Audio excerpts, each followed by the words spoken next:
you for verifying that, Jeff. This is July the 5th. Hope you all had a great holiday, and I have a commentary regarding that in a moment. It's so confusing when holidays are in the middle of the week. It really is. I'm confused enough. But I mean, the holidays make it even worse. All right. Now, I'm glad you're here, especially because this is a rating period. I'm certainly glad you're here. I want you to call everybody you know and say, tune on Wally, whether you want to or not. We need every person we can get.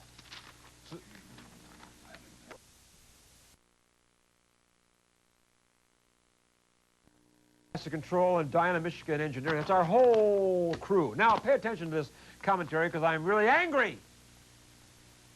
Yes, it was the 4th of July yesterday, Independence Day, a day to salute our country and wish it a happy birthday. But you would never have known it was the 4th of July if you watched the TV networks yesterday. It is unbelievable to me that not one of the networks, including Fox, took the time to present at least one, patriotic TV special to salute our nation on Independence Day. I say that is despicable. Not one program on the network schedule to pay tribute to our nation.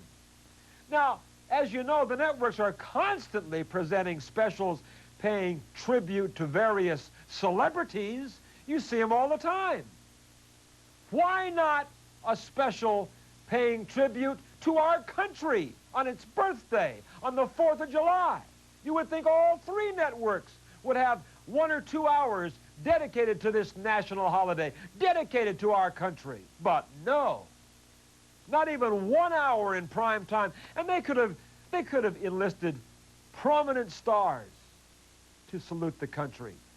They could have easily rounded up Bob Hope or Charlton Heston to host the show. They could have easily had patriotic songs sung by such great Americans as Frank Sinatra, Whitney Houston, Michael Jackson. Elizabeth Taylor would have come down there in a minute. Pat Boone, You Bet Your Life. And many, many more. And special readings, patriotic readings by former President Ronald Reagan. He'd have been there at the snap of a finger. They would have come. The patriotic celebrities and citizens, they would have come. But nobody asked them. Nobody at the networks wanted to do a tribute to this country on the 4th of July. Not one of them. Nobody wanted to do it. And the syndicated talk shows are just as bad. Every one of them ignored that it was the 4th of July. I tuned them all in just to see, so I wouldn't be shooting out the top of my head. I tuned them all in. Oprah, Donahue, Geraldo, Joan Rivers, they ignored the fact it was the 4th of July. It was just business as usual. Forget that this is the nation's birthday. I find all of this offensive, irresponsible, and yes, un-American. What do you think? I'll be right back. Stay where you are. I'm sorry, I made a mistake. We're on from 9 o'clock until 12 midnight now. I got sidetracked. That's our new time. 9 to 12 midnight, we take your phone calls on KLAC, 570 on the AM dial, Monday nights only for our 3-hour radio special. Now in our 4th year. Now, here we go back about 4 years, and this was I say about 3 years. I hate to argue with myself, because I never win. This was a very hot, very potent debate between Tom Metzger, that racist bum, a former Grand Dragon of the Ku Klux Klan, and black activist Eddie Goodwyn. We were debating racism. Watch. You're saying, wait.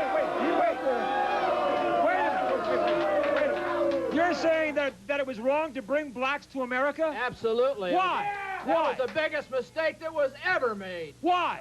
Because all you fat cat conservatives, you elitists, you white renegades that just want to make lots of money are the ones that brought them. I'll tell you what. You screwed the white working people. This made it a lot worse for white workers all over the country. The blacks. I'll tell you one thing. The blacks in America are greater patriots than you will ever be. have to say, this guy is so anti-American. We got planes, trains, buses leaving every day. He can just get on out the country. He don't like what's going on in this country. Yeah, he can just leave. Yeah,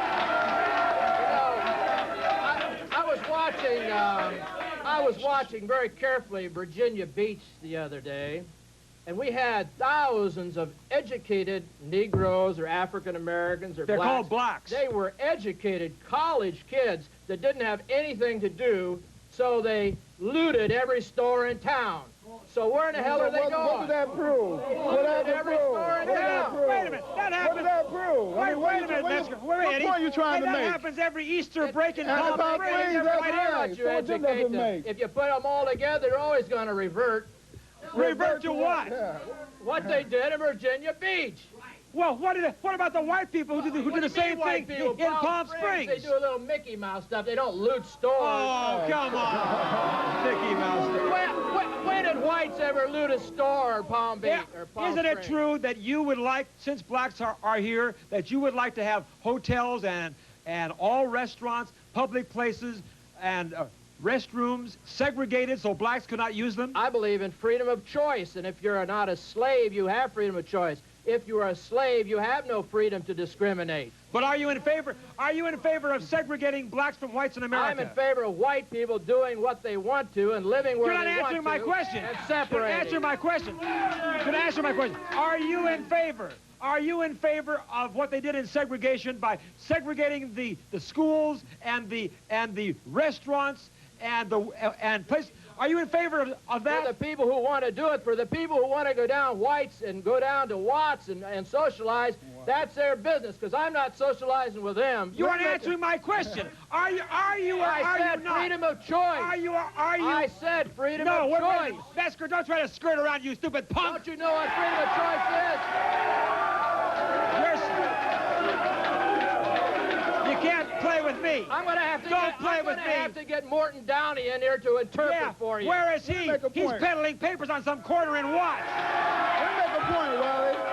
Let me make a point on all this talk about white superiority and black inferiority. First of all, who is pure white and who is pure black in this country? Research and studies have shown that 50% of black people and 50% of white Americans have some sort of white or black blood running through their veins. So who is pure white?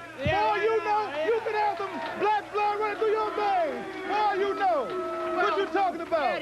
Eddie, then how come you got affirmative action if everybody's all mixed up and colored anyhow? You talking all this stuff about inferiority, superiority. How come you whine? Pure white. And you cry? Pure white. And you move? How you know you pure white? Come on, government, give it to me, man. Give it to me. Oh, wait.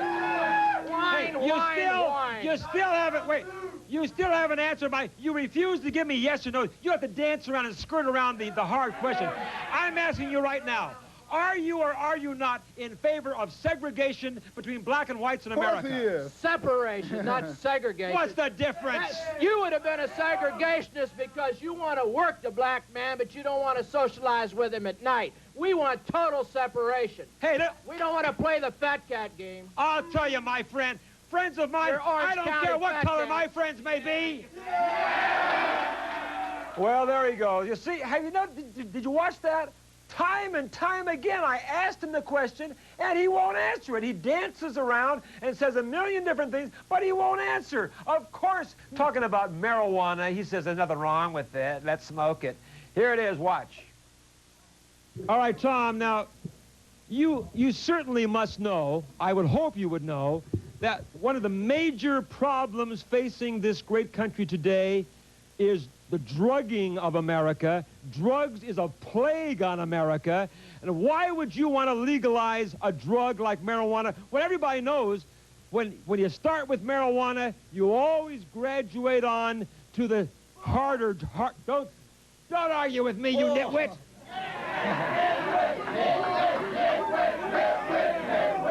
You always go on to the harder drugs. Once you legalize marijuana, you're going to go on and you're going to want to legalize all drugs. And I say, we do not legalize drugs in the United States of America.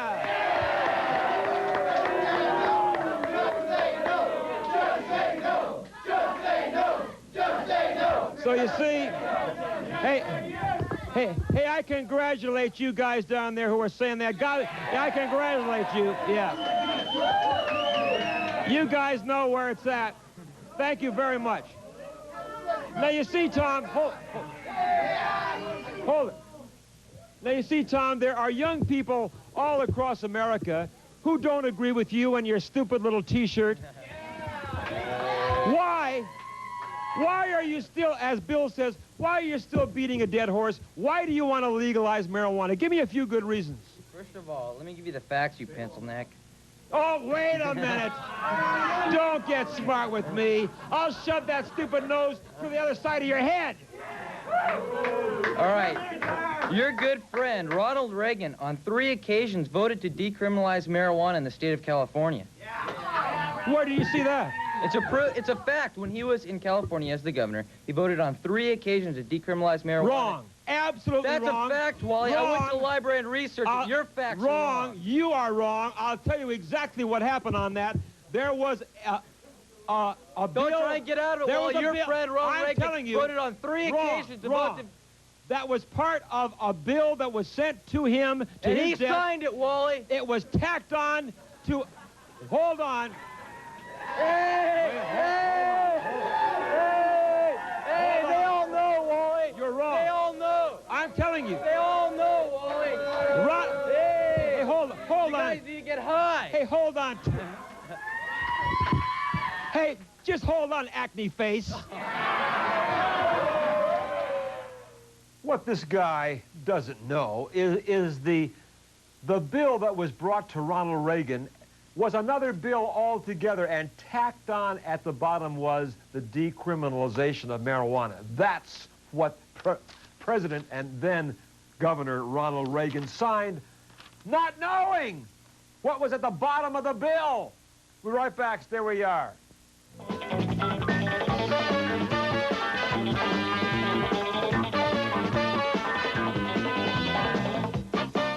Psychic Mickey Dane has predicted major world events and happenings. Now, she predicts for you. I've got the answer. Call me. We'll put the address up where you can write to me for almost anything, and we'll call you back. Put your phone number on the letter, and we'll call you back, and we'll give you all the details about my TV radio broadcasting seminar, which I think you may, if you're interested in broadcasting. It's about a 5-hour seminar. I think it'll be important for you. Also, if you want to write for a free copy of my magazine, Victory Magazine, I'll mail you a copy, and a personally autographed picture to you. What in the world? Oh, I thought I was imagining it, but that's our very expensive music, folks. So write to me, Wally George, P.O. Box 787, Hollywood, California. That's the Wally George Choir in the background. P.O. Box 787, Hollywood, California, 90078. And, by the way, if you have the guts and you want to come down and debate me on the hot seat some Saturday night, if you're over 18 years of age, maybe we'll invite you to come down and take me on some particular issue. Let me know and include your phone number if you want to come down and challenge me on the hot seat. Wally George, Box 787, Hollywood, 90078. Okay, that's all the time we're going to have for today. I'll see you tomorrow for our Friday edition. And, of course, Saturday night, we have a big hot seat special from 11 until 12 midnight. Tomorrow night, join us from 8 until 10 for the Iranian earthquake telethon, thank you, which Pat Boone is hosting, and I'll be there. God bless everybody. Take care.